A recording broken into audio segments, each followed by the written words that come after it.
My sister publicly humiliated me after I risked my life to save her from abuse. So, I kicked her to the curb. 3 years later, she's at my doorstep, desperate for me to take her in. My parents always favored me over my little sister, and it broke my heart. I didn't even notice it until I was 9 years old. It was Christmas time, and all the gifts were neatly wrapped with ribbons and personalized tags, except when I got to the last gift. I realized all of them were for me. "Where are Lily's?" I asked. That's when they pointed to a black bin bag. I saw tears form in Lily's eyes, but she opened it anyway. Inside was an envelope, which was a list of instructions on how she could improve her grades. Well, 9-year-old me wasn't having it. "Mommy, this isn't fair. Lily deserves a real gift." "Shut up." She cut me off. Meanwhile, my dad started yelling at the top of his voice. "Don't tell me how I should raise my kids." But as soon as they weren't looking, I hugged her and we spent the entire morning secretly playing with my new toys together. This set the tone for the rest of our childhood. To my parents, Lily was the definition of a disappointment. So, even when she did things like forget to do her chores or accidentally sleep in on the weekend, they never let it slide. My dad would either force us all to completely ignore her for 48 hours straight or she'd only be given dry toast to eat for the whole week. All rules which I of course broke when they weren't looking. So, when she turned 15 and got a boyfriend, I didn't tell anyone because I was the only one she trusted and there was no way I was breaking that. But one night, she came to my door crying her eyes out and that's when she took out an easy at-home pregnancy stick with double lines. My mind jumped into problem-solving mode. I told her we could live with our aunt for a while, that I'd tell my parents I was the one who was pregnant. I knew she didn't understand what my plan was, but I didn't care because she was safe and that's all that mattered. She slept in my bed and the next morning I woke my parents up, pinching myself to fake cry. "Mom, Dad, I'm pregnant." My dad looked like he wanted to lay hands on me, but then looked at my stomach and decided against it. "I effing told you Lily would be a bad influence on her," was the first thing my mom said. "We'll be out of your hair in a few hours. We're going to stay with Auntie Lisa until." "Damn right you are." My dad said. I retreated to the bedroom and me and Lily tried to pack up our things as fast as we could before ordering an Uber. In the car when Lily cried, I noticed barcode marks all along her wrist. My chest tightened, but I just stayed silent, not saying anything. Unfortunately, I couldn't get her to stop crying by the time we arrived, and we were forced to tell Aunt Lisa everything. But instead of screaming at us or telling our parents, she gave us a hug, told us she understood that she knew our parents were crazy and that it was only a matter of time before we turned to her for help. I smiled and in that moment, I knew I had done good for my sister. In the next 2 weeks, Lily had a successful baby unalive, and Auntie Lisa managed to convince our parents to let us come home. That's when something I never expected to happen happened. Lily was the new golden child. The entire wall of photos that used to feature our family was now filled with pictures of Lily that I had never even seen before. And for dinner, I was the one getting the borderline expired food no one wanted, while Lily got freshly cooked meals. Honestly, the whole thing made me smile because all I wanted was for Lily to experience some sort of loving family, even if it was at my expense. But Lily betrayed me. Whenever they were talking about how filthy and unpure I was for getting pregnant, she'd join in. "It's weird how I'm the younger one, yet I'm the one who's more responsible," she'd say with a laugh. At first, I let it slide because I thought she was just covering her tracks. But then came Thanksgiving. The entire family was over, and she clinked her water glass with a fork. "I just want to thank my parents for making sure I turned out so responsible and smart because the last thing I'd want is to end up like Laura over here," pointing to me. The entire crowd snickered, and she kept going. "I mean, I can't imagine putting your whole life on the line just because you couldn't keep your legs closed." My mom was laughing so hard the champagne nearly came out of her nose. I was about to chime in, but my dad said through gritted teeth at a volume only I could hear, "Don't even think about it." So, I just gulped and stayed silent. As the house cleared out, everyone congratulated my parents on what an excellent job they did at raising Lily, as if I hadn't been the one to raise her. So, I decided to play the long game. And a few days later, the doorbell finally rang. It was CPS. You see, I had made an anonymous report on everything my parents had ever done to Lily.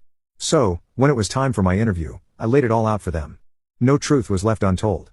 I was hoping they'd take Lily or me away, but instead they just left and said they'd be back for a surprise home visit. As soon as the door closed, I found out my parents had heard everything I said. What they did next is something I still get nightmares about. My dad's face was a shade of red I'd never seen before. His eyes were bulging out of his head, and his fists were clenched so tight his knuckles were white. My mom just stood there completely still. Her face blank in that scary way that always meant the worst was coming. I backed up against the wall, my heart pounding so hard I could feel it in my throat. "You ungrateful little bitch," my dad finally said, his voice eerily calm. That was scarier than if he'd been yelling. "After everything we've done for you." I wanted to laugh at that. Everything they'd done for me. Like what exactly? Giving me presents while starving my sister, treating me like the golden child while making her life hell. But I kept my mouth shut. I wasn't stupid. I didn't say anything that wasn't true. I managed to get out, my voice shaking despite my best efforts. My mom finally moved, walking toward me with slow, deliberate steps. "You've always been such a disappointment," she said, which was rich coming from her after years of telling me I was the only good thing she'd ever done. "We give you everything, and this is how you repay us." I glanced toward the stairs, wondering if I could make a run for it, but my dad was blocking the way. Lily was nowhere to be seen, probably hiding in her room, and I couldn't blame her. Go to your room, my dad finally said. We'll deal with you later. I didn't need to be told twice. I bolted up the stairs, locking my bedroom door behind me, even though I knew it wouldn't keep them out if they really wanted to get in. My hands were shaking so bad I could barely text Aunt Lisa. CPS came. Parents heard everything. Help. She responded immediately. Stay calm. Don't antagonize them. I'm coming tomorrow. Tomorrow felt like a lifetime away. I sat on my bed, listening to my parents arguing downstairs, their voices rising and falling, but never quite loud enough for me to make out the words. After about an hour, I heard footsteps on the stairs and held my breath, but they passed my door and went to Lily's room instead. I pressed my ear against the wall we shared, straining to hear. Your sister's fault, I heard my dad say. She's always been jealous of you. I couldn't hear Lily's response, but whatever she said made my parents laugh. My stomach twisted into knots. Had she really turned on me that completely after everything I'd done for her? I didn't sleep that night. I kept waiting for my door to burst open, for my parents to drag me out of bed, and I don't know what, but nothing happened. The house was quiet, too quiet, like the calm before a storm. In the morning, I waited until I heard my parents moving around downstairs before I ventured out of my room. I needed to pee so bad. My bladder felt like it was about to explode. I made it to the bathroom and back without seeing anyone. But when I opened my bedroom door again, Lily was standing there. What the hell is wrong with you? She hissed, pushing past me into my room and closing the door behind her. Why would you tell CPS all that stuff? I stared at her, not believing what I was hearing. Are you serious right now?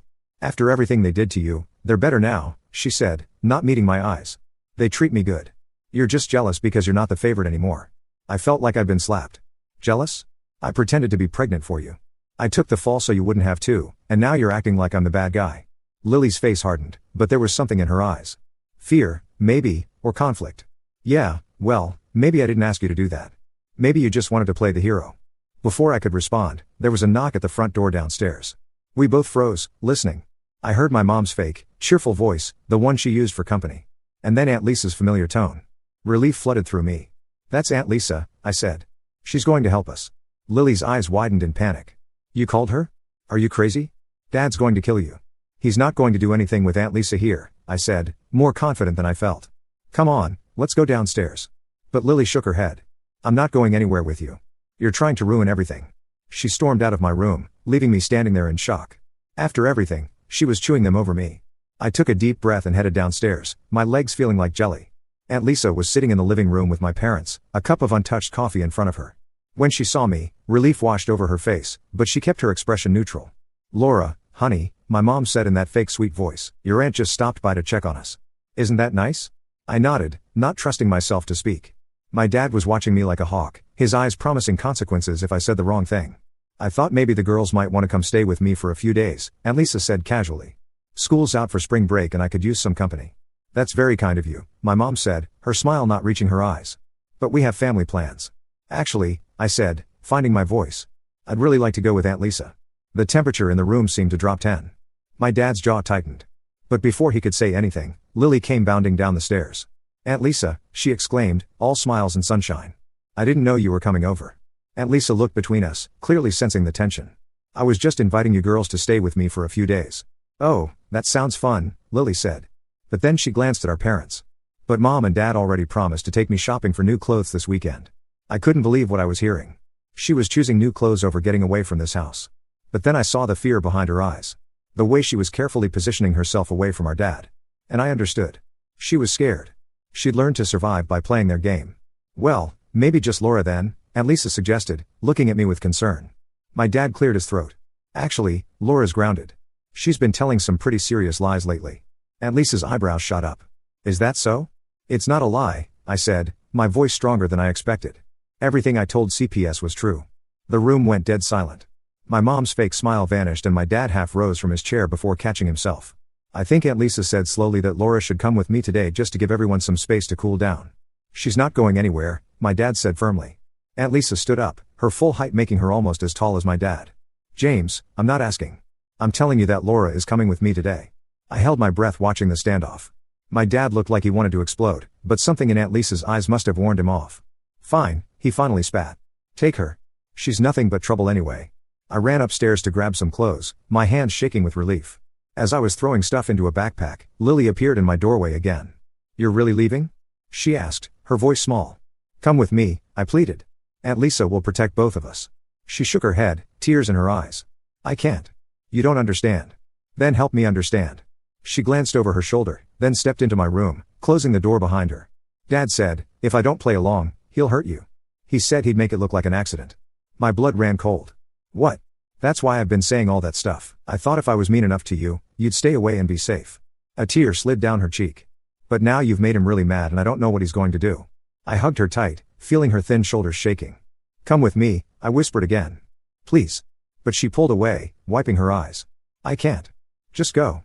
Be safe. I finished packing in a day, my mind racing. If what Lily said was true, my dad was even more dangerous than I thought. I needed to get her out, too. But how? Downstairs, Aunt Lisa was waiting by the door, car keys in hand. My parents stood nearby, my mom's arms crossed, my dad's face still red with anger. We'll see you soon, Laura, my mom said, the threat clear in her voice. I nodded, not trusting myself to speak. As Aunt Lisa and I walked to her car, I felt my dad's eyes burning into my back. I didn't breathe properly until we were driving away, the house disappearing behind us. Are you okay? Aunt Lisa asked once we were on the main road. I burst into tears, all the fear and tension of the past 24 hours pouring out of me. Between sobs, I told her everything about the pregnancy test, about taking the blame, about how Lily had changed, and finally what she just told me about our dad's threats. Aunt Lisa's knuckles were white on the steering wheel by the time I finished. We need to get Lily out of there, she said firmly. How? She won't come willingly. I'm going to call CPS again, she said. With what you've told me, they should be able to remove both of you immediately. But when we got to Aunt Lisa's house and she made the call, it wasn't that simple. The CPS worker explained that without direct evidence of abuse, they couldn't just remove Lily, especially since she denied any problems during their interview. So what? We just leave her there? I asked, panic rising in my throat. Aunt Lisa shook her head. We're not giving up. We just need to be smart about this. For the next few days, I stayed at Aunt Lisa's house, jumping every time the phone rang. I tried texting Lily, but her responses were short and vague. I'm fine. Don't worry about me. Stay away for your own good. Aunt Lisa went back to my parents' house twice, ostensibly to check on things and bring some more of my stuff, but really to try to talk to Lily alone. She never managed it. My parents were always hovering, never leaving Lily alone with her. A week passed, then another. I started going to school again, taking the bus from Aunt Lisa's house. I'd see Lily in the hallways, but she'd avoid my eyes, walking quickly in the other direction if she saw me coming. It broke my heart. Then one day, about 3 weeks after I'd left home, Lily wasn't at school. I texted her, but got no response. I called the house, but no one answered. Panic clawed at my chest as I went through the rest of my classes, unable to focus on anything.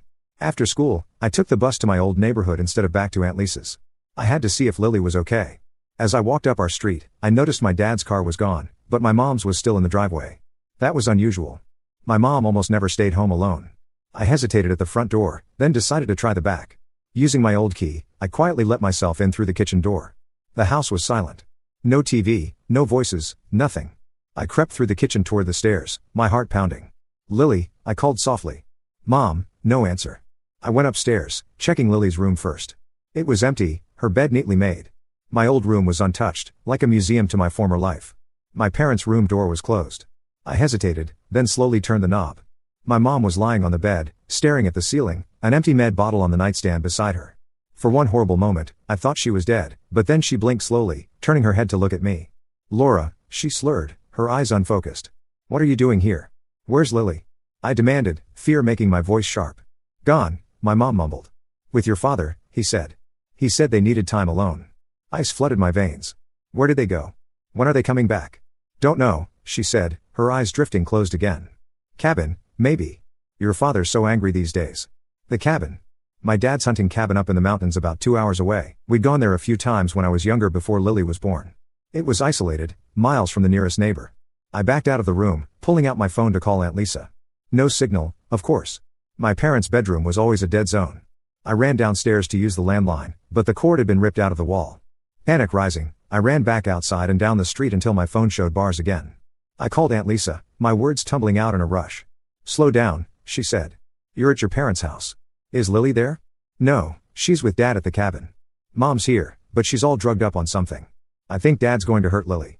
I'm calling the police. Aunt Lisa said firmly. Stay where you are. I'm coming to get you. There's no time, I said. The cabin's 2 hours away. I'm going to take Mom's car. Laura, no, you don't even have a license. But I'd already made up my mind. I hung up and ran back to the house, grabbing my mom's purse from the kitchen counter and fishing out her car keys. I'd driven a few times with my dad and once with Aunt Lisa. I could do this. The drive was terrifying. I white-knuckled it the whole way, staying exactly at the speed limit. Paranoid about getting pulled over. My phone kept ringing. Aunt Lisa probably, but I couldn't answer while driving. I just focused on the road, on getting to Lily. It was starting to get dark by the time I turned onto the dirt road leading to the cabin. I turned off the headlights and parked a little way down the road, not wanting to announce my arrival. My dad's truck was parked outside the cabin, confirming my worst fears. I crept closer, staying in the trees. Light spilled from the cabin windows and I could hear my dad's voice, though not what he was saying. I circled around to the back where I knew there was a small window into the bathroom. Standing on tiptoe, I peered inside. The cabin was just one big room with a bathroom off to the side. I could see my dad pacing back and forth, gesturing angrily. Lily was sitting on the old couch, her knees pulled up to her chest, making herself as small as possible. She didn't look hurt, but her face was pale with fear. Ruined everything, I heard my dad saying as I strained to listen. Your sister and her big mouth. CPS is watching us now. Do you know what that means? Lily shook her head, not speaking. It means we have to be more careful, he continued. No more mistakes. No more evidence. My blood ran cold. What was he planning? I needed to get Lily out of there. But how? I wasn't strong enough to fight my dad, and I didn't have a weapon. My phone vibrated in my pocket, making me jump. I backed away from the window to check it. Multiple missed calls from Aunt Lisa and a text. Police on their way to cabin. ETA 30 minutes. Stay away. 30 minutes. That felt like forever. What if my dad did something to Lily before then? I couldn't just wait. I crept around to the front of the cabin trying to come up with a plan. The front door would be locked. But I remembered there was a spare key hidden under a fake rock by the porch steps. If I could get inside, maybe I could grab Lily and run before my dad caught us. I was so focused on finding the fake rock that I didn't hear the cabin door open until it was too late. My dad stepped out onto the porch, lighting a cigarette. I froze, crouched in the shadows just a few feet away. He took a long drag, then called back into the cabin. I'm going to check the truck. Don't move. I pressed myself against the side of the cabin as he walked past, holding my breath. Once he was at the truck rummaging in the bed for something, I made my decision. It was now or never. I darted up the porch steps and through the still open door. Lily looked up, her eyes widening in shock. Laura, what are you? Shh, I hissed, grabbing her arm. We have to go now. She hesitated for just a second, then nodded, standing up. We ran for the back door, but just as we reached it, we heard my dad's footsteps on the porch. Hide, Lily whispered, pushing me toward the bathroom. I ducked inside just as the front door opened. Through the crack in the door, I watched as my dad came back in, a coil of rope in his hands. Where do you think you're going? He asked Lily, his voice dangerously soft. Nowhere, she said quickly. I just needed to stretch my legs. He looked at her for a long moment, then nodded, seemingly satisfied. Sit down. We need to talk about what happens next. Lily sat back on the couch, her eyes flicking briefly toward the bathroom where I was hiding. My dad set the rope down on the table and sat across from her. You know I love you, right? He said, his voice suddenly gentle. Everything I've done has been to make you stronger. Lily nodded mechanically, her face blank. I recognized that look. It was the same one she'd worn for years at home, a mask to hide her true feelings. But your sister doesn't understand that, he continued. She thinks I'm the bad guy. She's turned everyone against us. What are we going to do? Lily asked, her voice small. My dad leaned forward, taking her hands in his. We're going to start fresh, just you and me, somewhere new, where no one knows us. My heart raced. He was planning to take Lily away to disappear with her. I couldn't let that happen. I looked around the bathroom for something, anything I could use as a weapon. There was nothing but towels and toilet paper. Then I spotted my dad's hunting rifle propped in the corner of the main room, just visible through the crack in the door. If I could get to it. But no, that was crazy. I'd never fired a gun in my life. But maybe I didn't need to. Maybe just pointing it at him would be enough to scare him into letting us go. I heard sirens in the distance, faint, but getting louder. My dad heard them, too. His head snapped up. What the hell? He muttered, going to the window. Did you call someone? He demanded, turning back to Lily. No, she said, genuine fear in her voice. I swear. He stared at her for a moment, then his eyes drifted to the bathroom door. Is someone else here? Before Lily could answer, he strode toward the bathroom. I backed up against the shower, looking desperately for a way out, but there was nowhere to go. The door flew open and there was my dad, his face contorted with rage. You, he spat, grabbing my arm and dragging me out. I should have known. Dad, stop, Lily cried, jumping up from the couch. Don't hurt her. The sirens were louder now, unmistakable. My dad's grip on my arm tightened painfully. You called the cops, he said, his voice deadly quiet. You haven't done anything for me, I said, finding my courage. All you've done is hurt Lily and make me watch. His face twisted. And for a second, I thought he was going to hit me. But then Lily was there, pushing between us. It's over, Dad, she said, her voice stronger than I'd ever heard it. I'm not going anywhere with you. The look on his face was terrifying. Pure unfiltered rage. He shoved Lily aside, sending her stumbling into the table and raised his hand to strike me. I closed my eyes, bracing for the blow, but it never came. There was a loud crash, and when I opened my eyes, my dad was on the ground and Lily was standing over him with a broken lamp in her hands, breathing hard. "Let's go," she said, grabbing my hand. We ran out the front door just as police cars came screeching into the clearing, lights flashing. Aunt Lisa's car was right behind them, and she leapt out, running toward us with her arms outstretched. As the police officers rushed past us into the cabin, Aunt Lisa pulled us both into a tight hug. "Are you okay? Are you hurt?" We both shook our heads, too overwhelmed to speak. Over Aunt Lisa's shoulder, I watched as the officers brought my dad out in handcuffs, his face bloody from where Lily had hit him. He looked straight at us, his eyes burning with hatred. But for the first time in my life, I wasn't afraid of him. With Lily beside me and Aunt Lisa's arms around us both, I knew we were finally safe. The next few days were a complete blur. The cops took our statements right there at the cabin, asking us a million questions while I held Lily's hands so tight my knuckles turned white. She didn't let go either. Not once. Aunt Lisa stayed with us the whole time, jumping in whenever the questions got too intense or when one of us started crying. I kept expecting to feel relieved or happy or something, but mostly I just felt numb, like my brain couldn't process that it was actually over, that my dad was really gone. They took him straight to jail that night.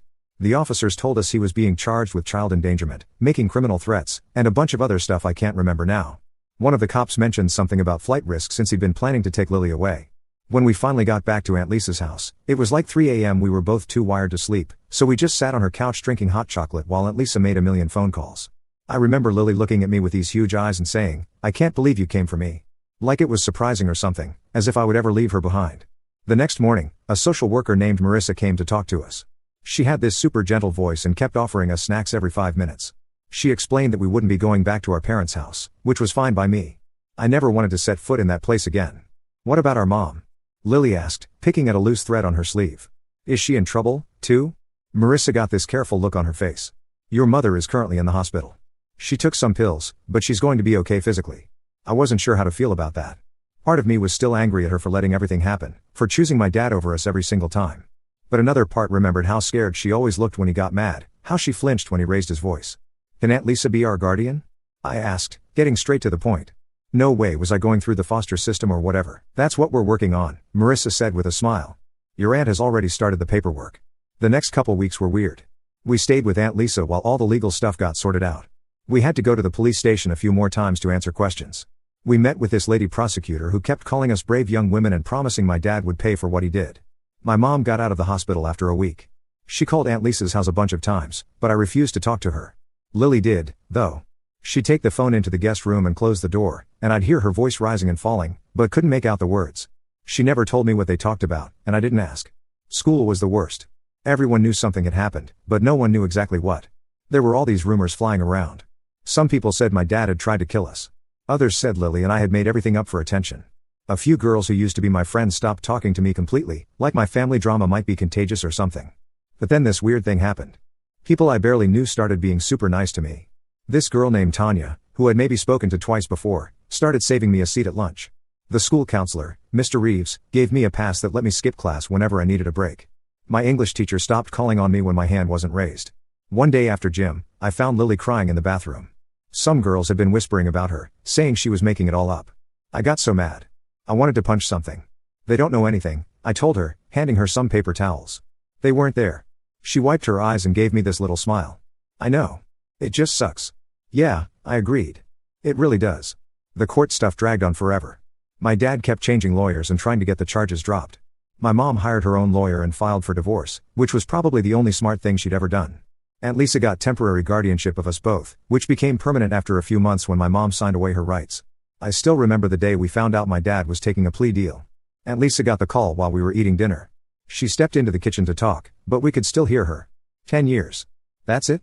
She was saying, her voice tight with anger. He'll serve 10 years with the possibility of parole after 7. Lily's face went white. 7 years? That's not long enough. I know, sweetie, Aunt Lisa said, reaching for her hand. But the prosecutor said this way you girls won't have to testify in court, and he'll have a permanent record. He'll never be allowed near children again. I didn't know how to feel. Part of me wanted him locked up forever, but another part was relieved we wouldn't have to sit in a courtroom and tell a bunch of strangers all the horrible things he'd done. "What about Mom?" I asked. "She's agreed to supervised visitation," Aunt Lisa said carefully. "If you girls want that." Lily looked at me and I could tell she wanted to say yes. I shrugged. "You can if you want. I'm not ready." Life at Aunt Lisa's house was so different from what we were used to. She had actual rules that made sense, like doing your homework before watching TV or texting if you were going to be late. But she never screamed or threatened us or made us feel like we were worthless. She hung our artwork on the fridge and asked about our day and remembered the names of our friends. The first time I got a B on a math test, I had a full-on panic attack. I was convinced she was going to freak out, maybe even send me back to my parents. Instead, she just asked if I needed help studying for the next one. When I admitted I was struggling with algebra, she hired a tutor. Just like that. No drama, no punishment, no making me feel like I was stupid. Lily started seeing a therapist named Dr. Chen twice a week. After a month, I decided to go, too. It was weird at first, talking to a stranger about all the messed up stuff in my head, but it actually helped. Dr. Chen never made me feel crazy for being angry or sad or confused. She just listened and asked questions that made me think. One day about 6 months after everything went down, Lily came into my room and flopped on my bed. "I saw Mom today," she said, staring at the ceiling. I looked up from my homework. "How was it?" She shrugged. "Weird. She cried a lot. Said she was sorry." "Do you believe her?" I asked. Lily was quiet for a long time. "I don't know. Maybe she seems different without Dad around. Less scared." I nodded, not knowing what to say. I still wasn't ready to see our mom. Wasn't sure if I'd ever be ready. But I was glad Lily had the chance to make her own decision about it. "You know what's funny?" Lily said suddenly. "I used to be so jealous of you. All those years when they treated you like the golden child and me like garbage. I used to lie in bed at night wishing I could be you." I put my pencil down, surprised. "Really?" I always felt guilty about it, like it was somehow my fault they liked me better. She turned to look at me. "It wasn't your fault. None of it was. You were the only good thing in that house."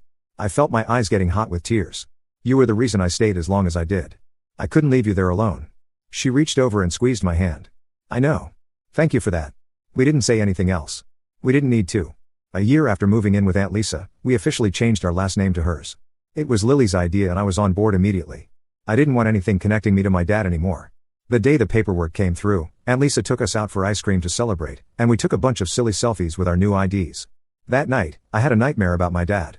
In the dream, he was out of jail somehow and standing at the foot of my bed. I woke up gasping, my heart racing. Without thinking, I went to Lily's room. She was awake, too, sitting up in bed with her reading light on. "Bad dream?" she asked, scooting over to make room for me. I nodded, climbing in beside her. "You, too?" "Yeah," she said. "Dr. Chen says they might never go away completely, but they'll get less frequent." "Great," I muttered. She laughed a little. "I know, right? But hey, at least we're not alone." And that was the thing. Through all the court dates and therapy sessions and nightmares and panic attacks, we had each other. We always had. Last week was my high school graduation. Aunt Lisa threw this huge party for me with balloons and a cake and everything. A bunch of my friends came and even my mom was there. We're not close or anything, but we're civil now. She's been sober for almost 2 years and has a job at a department store. She brought me a gift card and an awkward hug. Lily is going to be a senior next year. She's already looking at colleges, talking about studying psychology or social work. She wants to help kids like us. She says she's taking a gap year to figure out what she wants to do. Aunt Lisa says there's no rush, that she has her whole life ahead of her. Sometimes I think about that Christmas when I was 9. When I first realized something was wrong with our family, how I gave Lily my chemistry set when our parents weren't looking. How we played with it in secret, mixing the harmless chemicals and watching them change colors. I never could have imagined then where we'd end up, that we'd escape, that we'd be okay. Yesterday, Lily and I were helping Aunt Lisa plant flowers in her garden. The sun was out and we were all sweaty and covered in dirt. Lily was telling some story about her friend Dakota's disastrous date, and Aunt Lisa was laughing so hard she snorted, which made us laugh even harder. And I had this moment where I just stopped and looked at them. At my sister and my aunt, at my family, my real family, and I thought, we made it.